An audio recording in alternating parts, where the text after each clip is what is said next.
And hello, pleasant good morning, and welcome to Living in the 21st Century once more again. And today joining me is Dr. Atyia Martin, CEO for All Aces Inc. Dr. Martin, it's a pleasure to have you on the show today. Thank you so much. It's always a pleasure to see you, sir. How are you doing this morning? I heard you're a little tired today. Yeah, sometimes it's difficult to get sleep. Unfortunately, I fall in that bracket this time around. Yes, the world is consistently evolving, especially here in the United States. We recognize there's a pattern of consistency of political interference that somewhat want to take you back to the old Jim Crow years. An interference where minorities are somewhat being hindered or trying to hinder minorities from exercising their voters' rights. The Republicans is doing this, not knowing that they could be hindering themselves also. And, it tells me that the 1964 Bill of Rights Act, even though it is established constitutionally, it's somewhat not having an effect on how minorities are treated. We know that there was always a struggle there for women to have the rights to vote. The list goes on. Everything seems to be institutionalized, that there are those who we put there to represent you in Congress and in the Senate, and when they get there and you nominate them to be there and they are successful, it seems that they go just to serve their own political ideologies, what they think personally, opposed to what the people need in their lives. And by that, we recognize that the American people ain't getting a fair share of what they truly deserve. And it's time that I think a serious scrutiny should go about in how you go about nominating or selecting a representative to represent you, not to fall for the sweet, kind words that they give to you before you officially go and give them a vote. But I think the American people's eyes has to be open to what really makes a difference in their lives. I know this is your area, but I don't think it's fair that as we move from one generation to another generation, young people doesn't have the foggiest idea as to what their ancestors had been through up to this stage.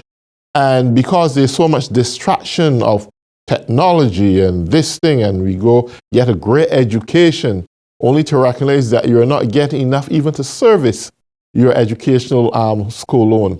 And you have a group of elite people just masterminding a plan that keep you in a bracket of slavery, not only slavery physically, but financially.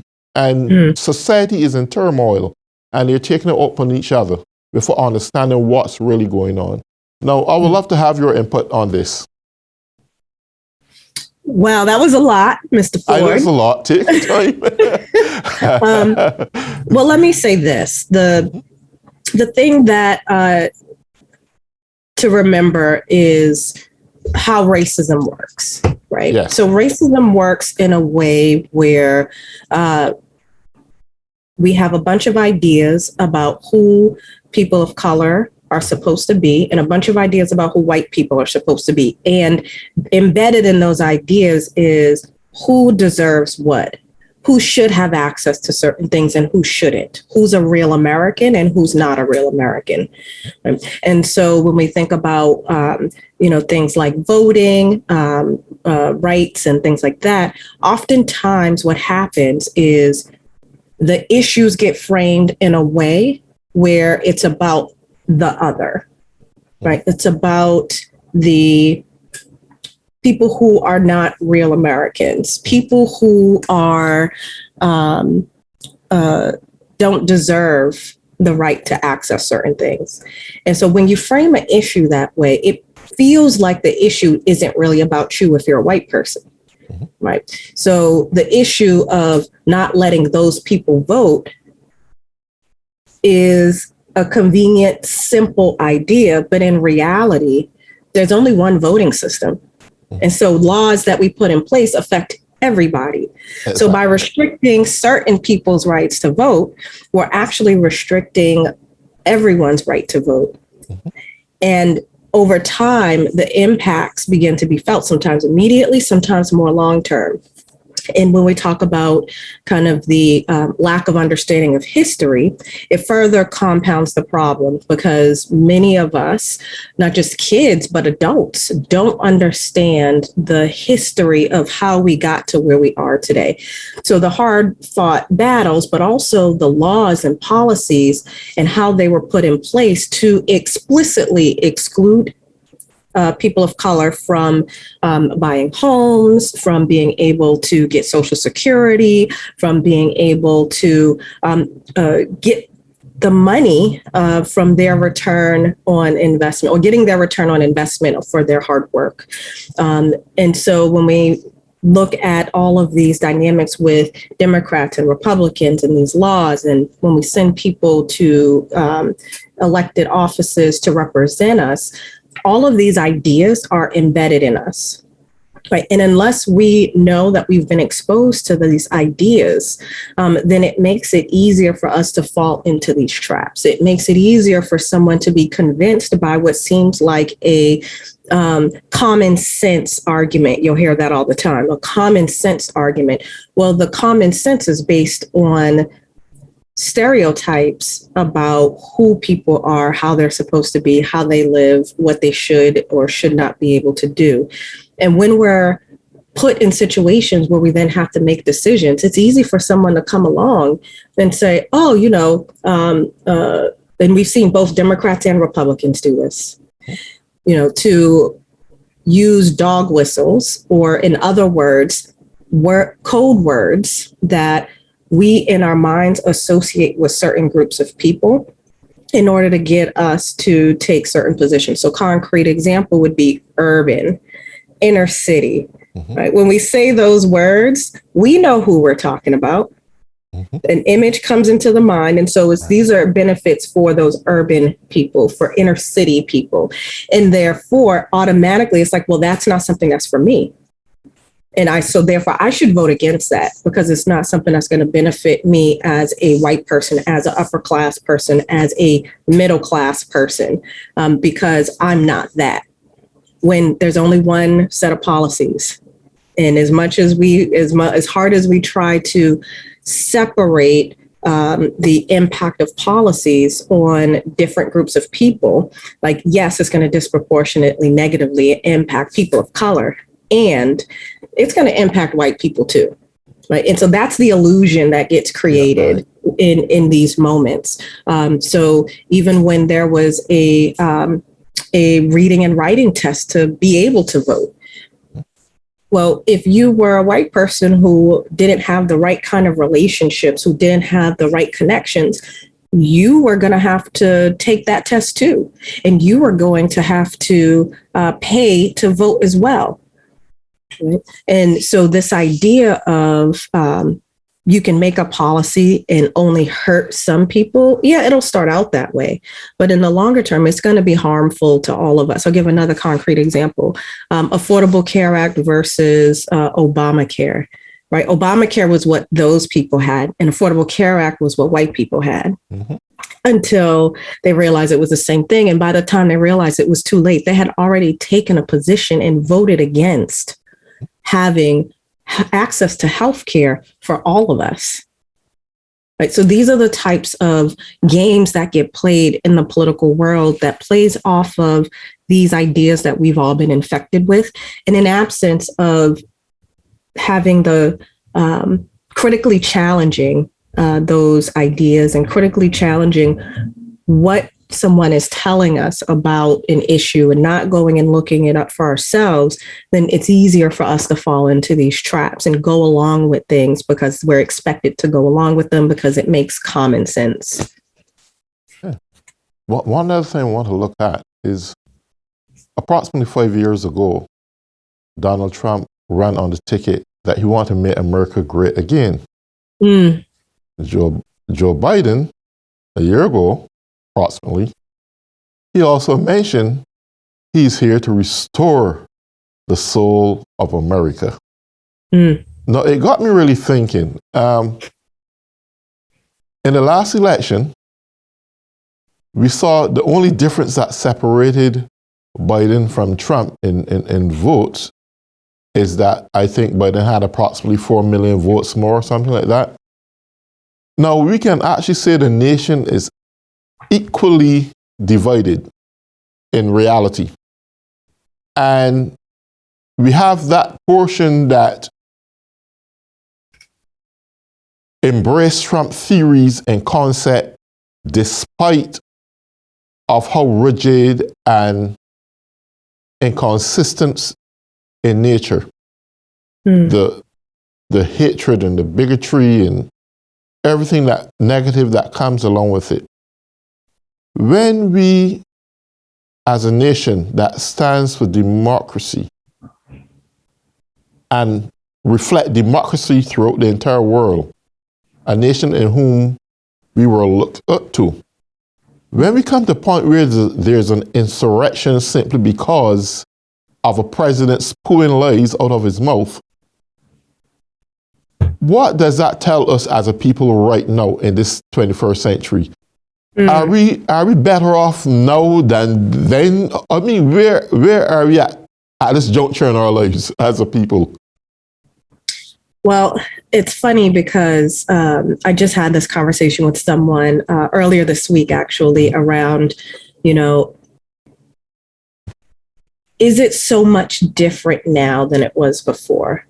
Right? What are these dynamics that are playing out? And the irony is that it's not very different from our long political history in terms of politicians using certain framings and ideas and things that they know get at the heart of what people are concerned about, what they're scared about, and playing off of that fear for their own political gain.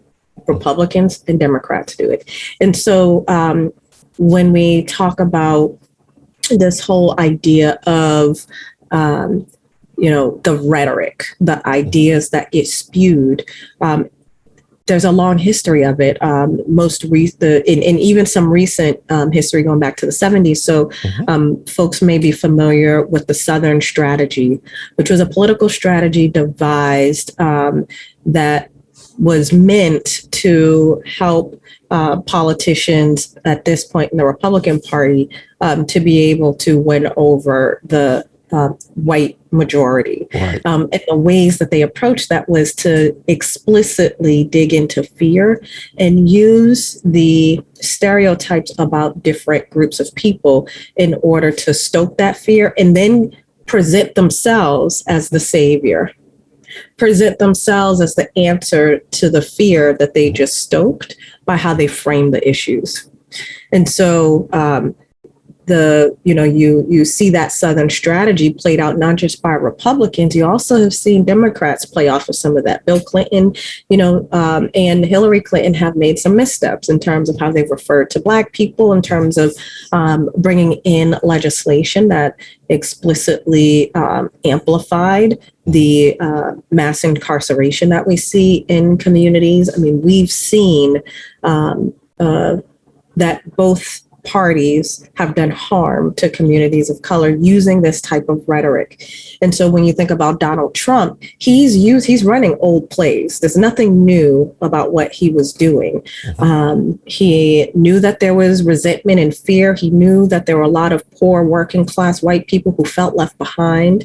He knew that it's easy to pit marginalized, oppressed people against each other, pitting poor white people, working class white people against people of color, against immigrants, against anyone who could be blamed for the problems that people are dealing with today, instead of the reality, which is that, politicians created policies that in businesses have made decisions, and we've let businesses do certain things that have led to the economic dynamics we see playing out.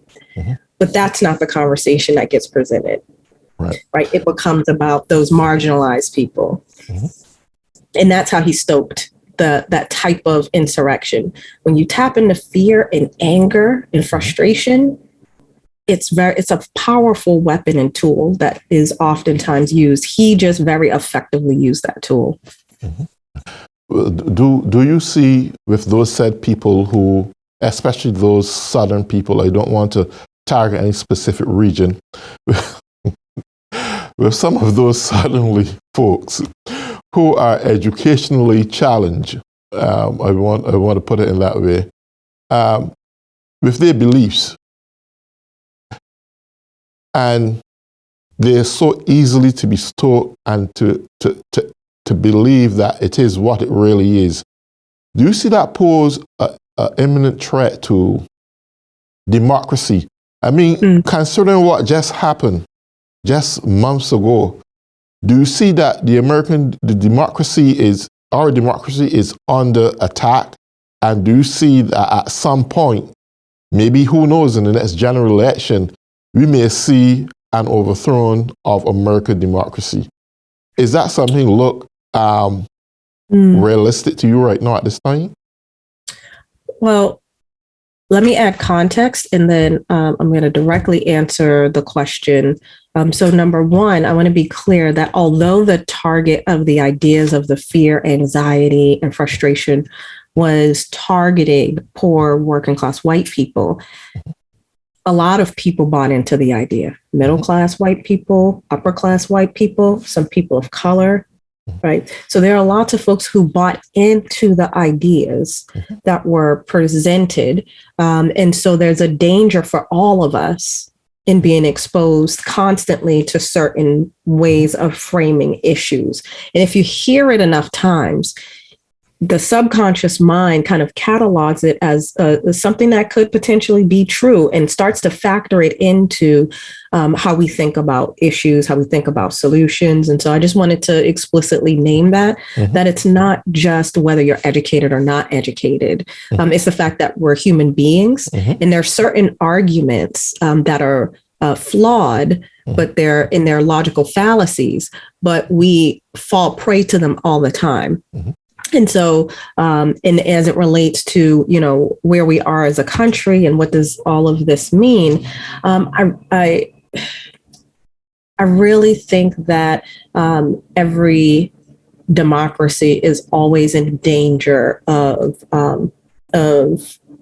losing its core values, particularly when we allow ourselves to be pigeonholed into categories, and then therefore having to take certain positions because we're pigeonholed into a category. So if I'm a Republican, right, in order to be a real Republican, there's certain ideas that I have to co-sign regardless of how I feel about them. Like, I have to co-sign those ideas. Right. I didn't come up with them. I didn't critically analyze them. I just have to accept them in order to be a real Republican. Democrats, there's certain ideas that Democrats are expected to just accept and didn't come up with them, didn't critically analyze them, but because I'm a part of that group, I'm just supposed to adopt all of those beliefs that come with being a part of that group. And the danger in that is we end up not having real informed conversations.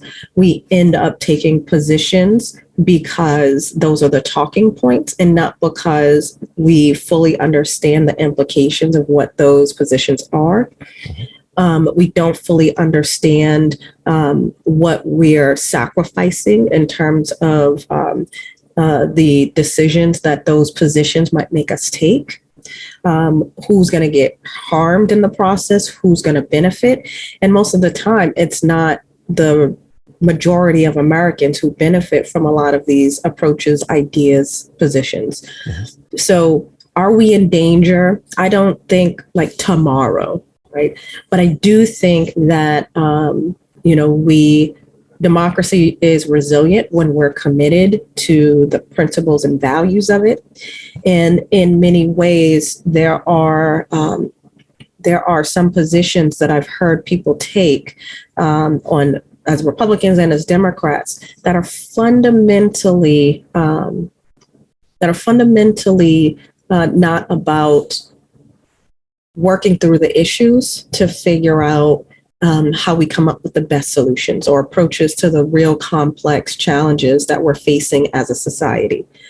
And in absence of that, in absence of the critical thinking, the conflict management, right? Because in order to come up with the best ideas, the best policies, the best implementation strategies, we actually have to go through a bit of conflict, healthy conflict, productive conflict, to figure out which of these ideas that we can bring together, that need to be teased apart, in order to come out on the other end with what's best for Americans, all Americans, right? And so as an illustration of how we've been here before, I'm going to share with you a book that I have up here. It is called Anti-Intellectualism in American Life. It's by Richard Hofstadter. Mm-hmm. And what's fascinating about this book is it was published in the early 60s. Okay. And so the author is literally laying out the same type of concern about the lack of expertise, about the disrespect for expertise, about the disrespect for having real debates and conversations about the issues to get to what's best for Americans, and the danger in it. Yes. Right? Written in the 60s, early 60s. Great. Well, one of the things I want to ask you, though, because a vast majority of Republican senators, and these are the lawmakers, they're smart people, they're not stupid, they're very intelligent. They recognize where America is at this point. Mm-hmm. They understand the strengths and weaknesses of the people that they represent. Mm-hmm. And they can care less about fair play. It all had been established months ago in this last election. Who is to say now that they can capitalize on where they know the people's beliefs are at by indoctrinating even more radical beliefs about racism or whatever the case may be, anything as negative that they know that people are going to buy into, they're going to put there, and hopefully they can steal, well, I believe they can steal the election by just spewing lies that is not true. And who to say it is not true, because it becomes the accepted thing among their party and the accepted thing among their supporters. And that's my, well, not fear, but that's my concern, because the reality is, the fact is clearly established that American democracy, is resilient as it may appear, is under threat, and it can be overturned, and it could probably be overturned in the next election. It's working. The Republicans have negative language and dialogue out there, and it's working. It's resonating with their people and supporters, and that's a huge problem. Yeah, I would say that it's even more subtle than that. It's not always radical language used or these radical ideas. Mm-hmm. They're just kind of American truths, right? If you work hard, you'll succeed. And so these people who are complaining just aren't working hard enough, because if they were working hard, they'd be successful. Right? It's these very subtle messages that are grabbing people, that are reaching into the hearts and minds of people to focus their energy on the wrong things. And so where Democrats have fallen down is by playing into some of the language and some of the ideas that have been presented, instead of reframing to say that's actually not how this works or what it is, that we actually have an opportunity as a society, as a democracy, a democratic society, to be able to lead on issues, to be able to not leave people behind in the ways that we're putting policies together, to be able to speak to the concerns of working class people in America who are struggling and have been struggling and feel like no one is listening to them, and not just white people, that there are also, marginalized folks who Yes. some of these messages resonate with.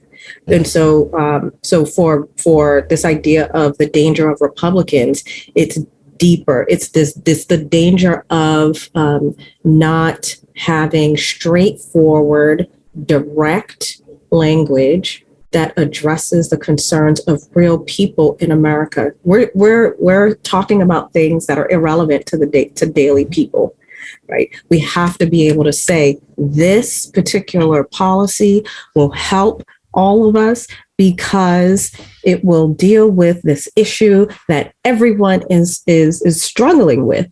But we want to talk about things very abstractly, very intellectualized, and that's not where people are. People are struggling today, and it's the majority of America.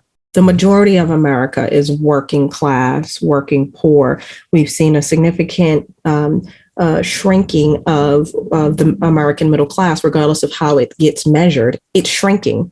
And so more people in the US are working class, poor people. And so how we get to those people, how do we help people build organizing skills to be able to coordinate with each other, to be able to see the shared struggles, to be able to see the shared opportunities to address our collective issues that we're dealing with and respect the complexity of reality. And if we can get in conversations where we're talking about jobs and talking about healthcare and talking about these real issues, not as sound bites to demonize the issues, but in terms of what are we going to do about it? Right. And right now, we're not telling people what we're going to do about these things. And it leaves a lot of space for all of these plays on words to impact people and how they're trying to understand what's happening in politics. Yes. Well, that's great. And Dr. Martin, it's a pleasure having you on the show.